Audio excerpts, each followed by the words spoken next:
Hey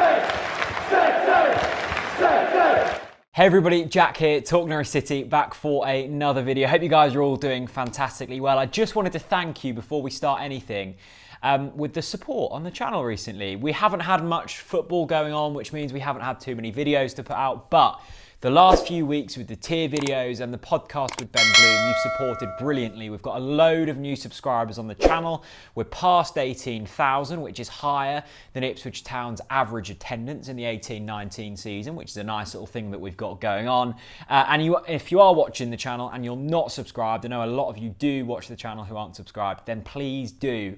It helps out loads and it means you won't miss out on any content going into the season restarting, I guess that's what we'll call it, on Friday with Norwich City taking on Southampton. But before then, we're back for another tier list video, and I'm going to be going through our 10 most expensive ever signings and listing them on screen. Let's get straight into it. Okay, now this is just one part, this tier listing, but I have spent quite a lot of time writing out some notes, 2 sides of A4, so if that isn't worth 300 likes, then I don't know what is. Anyway, our 10 most expensive signings according to Transfer Market. Some of the fees look a little bit all over the place, so don't take them too seriously, but I'm pretty sure that these are our 10 most expensive signings. We've got Alex Pritchard, Robbie Brady, Dean Ashton, Leroy Fer, Gary Hooper, Tim Close, Stephen Naismith, Nelson Oliveira, Ricky van Wolfswinkel, and somehow Yannick creeps in there as well. So we'll start with Leroy Fer, who is our 10th most expensive signing of all time.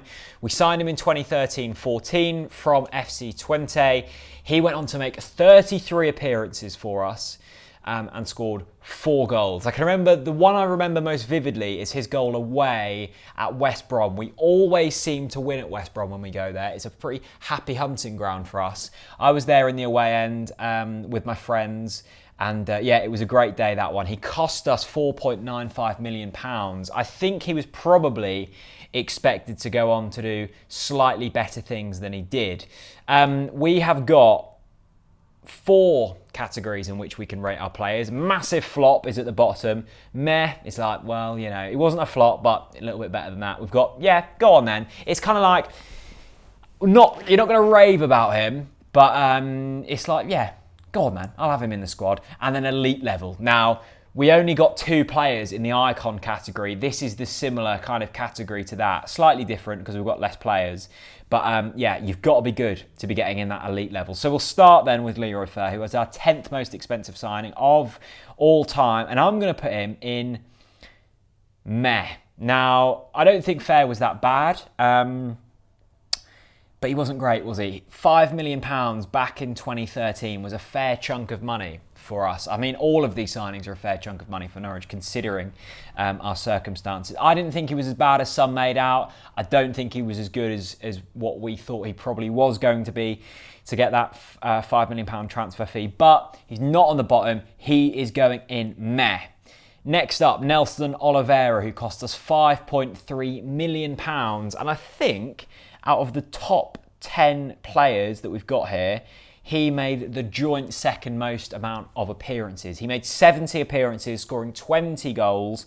Not too bad. Signing from Benfica in the 16-17 season. Now, love him or hate him, I really enjoyed watching Nelson Oliveira play. I don't think he quite fitted into the system. I think that Nelson was a man who just needed an arm around him. Sadly, I think his reputation at Norwich was tarnished slightly with that celebration away at Fulham when he took his shirt off and then showed it to Daniel Farkas, basically saying, play me, mate. But it was a good goal, and he scored 20 goals in 70 games. It's not too bad. I'm actually going to put him in. Yeah, go on then. He scored goals for us. He scored some really good goals for us. He was feisty. We knew what we were getting ourselves into when we signed Nelson Oliveira. And I don't think he was as bad as some people made out. I think before Fulham, people's opinion on Oliveira would have been higher than they are now. But I'm not going to let that incident tarnish his reputation. I quite like watching Nelson play football. He was a bit greedy. He liked the shot from long range, but look, I think if he's man-managed properly, he would have done okay. I don't think he kind of worked with Farkas, which is fair enough.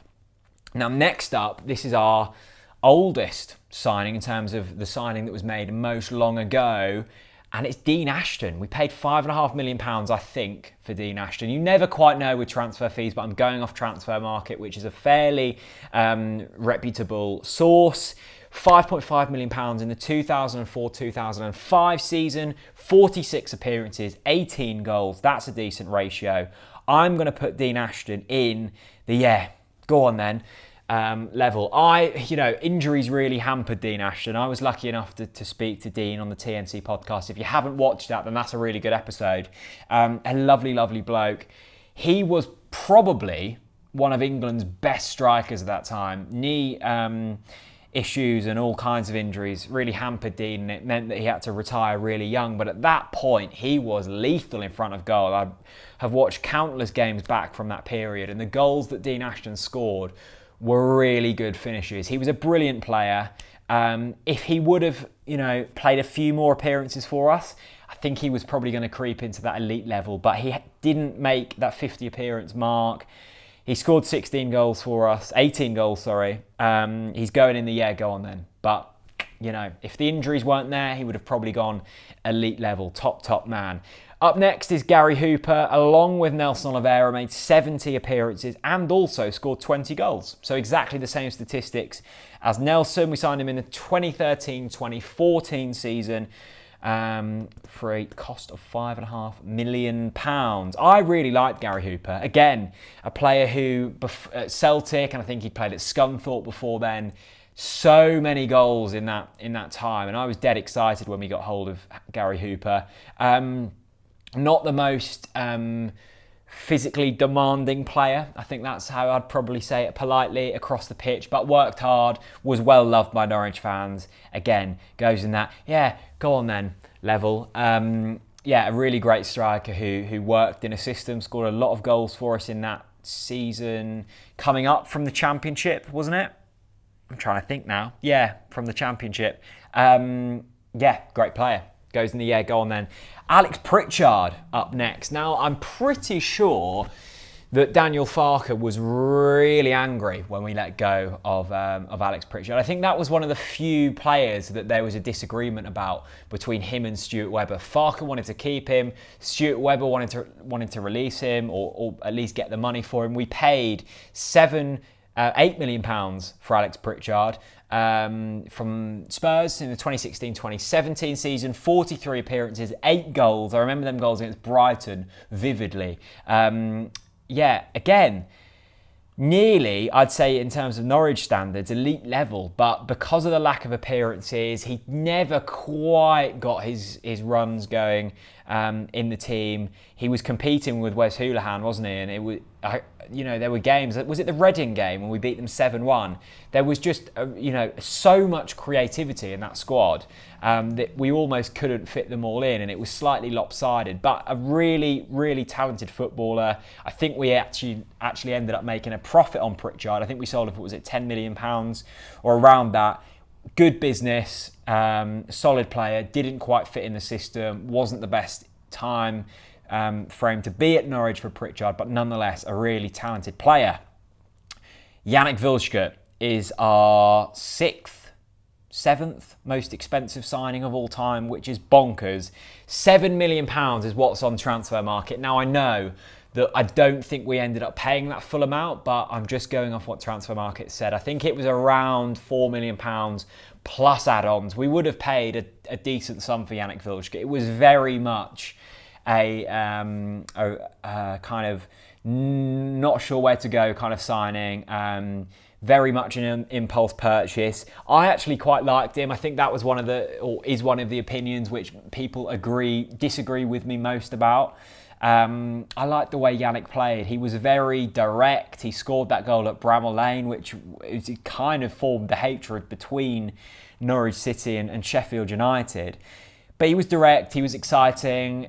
His end product probably wasn't there. I think some people would say he was a bit like a bull in a china shop, just kind of running in whichever direction he could find space.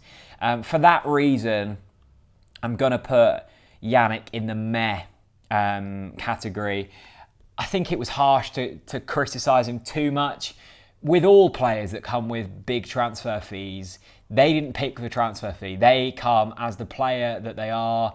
The expectation around them wasn't chosen by them. So I think we have to kind of make that consideration. In 25 appearances, only 3 goals. It was big money. He arrived from Wigan.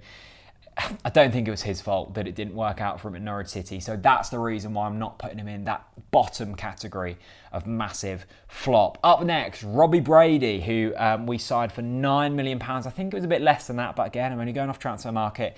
Signed him in the 2015-2016 season from Hull. 62 appearances, 7 goals in all competitions. And again, a really exciting player was Robbie Brady. Premier League player for us. I'm going to put him in the go on then category. I was quite disappointed when we let go of Robbie Brady. I think that's always the sign of a good player, when you are genuinely quite upset that they're leaving you. And I was exactly that when Robbie Brady left. I don't think there's any arguments about that. Not an elite level player for us, but yeah, go on then. I'll have him in there. Up next, probably the most infamous signing of our past decade, Ricky van Wolfswinkel. This was kind of the signing for us, dipping into the European market, into Sporting Lisbon. Very highly regarded across Europe, had played European football for Sporting Lisbon, arrived with an £8.5 million price tag on his head, and came with a lot of expectation. There was that marketing campaign, was it Feed the Wolf and he will score? Unfortunately for Ricky, it didn't work out. 28 appearances, only 2 goals. One of those on his debut against Everton.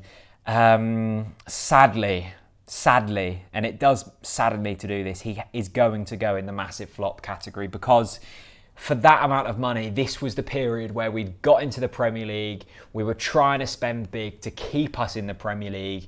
And the next 2 players as well also came in that period. And sadly, the majority of them signings just didn't work out. And it left us in a position where we had to sell players, and we got in a really sticky financial position, which is what Stuart Webber's been, trying to clear up, and hopefully has cleared up at this point. But it was this era which left us really, financially in a bit of a state. So Ricky sadly goes in the massive flop. I still hold the belief that he was a good striker. He just was never going to work in that Chris Hughton system. And the fact that we thought he was is alarming. And it also shows how far we've come with our recruitment, because I just couldn't imagine Daniel Farkas signing a player so different to what would work in his system. Ricky, I love you. I really love you. And I think most Norwich fans do. But sadly, you're in the bottom section, mate. 2 players left. I'm going to go with Tim Close next. It says on Transfer Market that his transfer fee was £9.5 million. I think it was a little bit less than that. I think it was more the £7 to £8 million mark. But he's definitely one of our top 10 signings of recent times. By far made the most amount of appearances out of any of these players. 116 appearances, 10 goals. Arrived in 2015-16 season from Wolfsburg.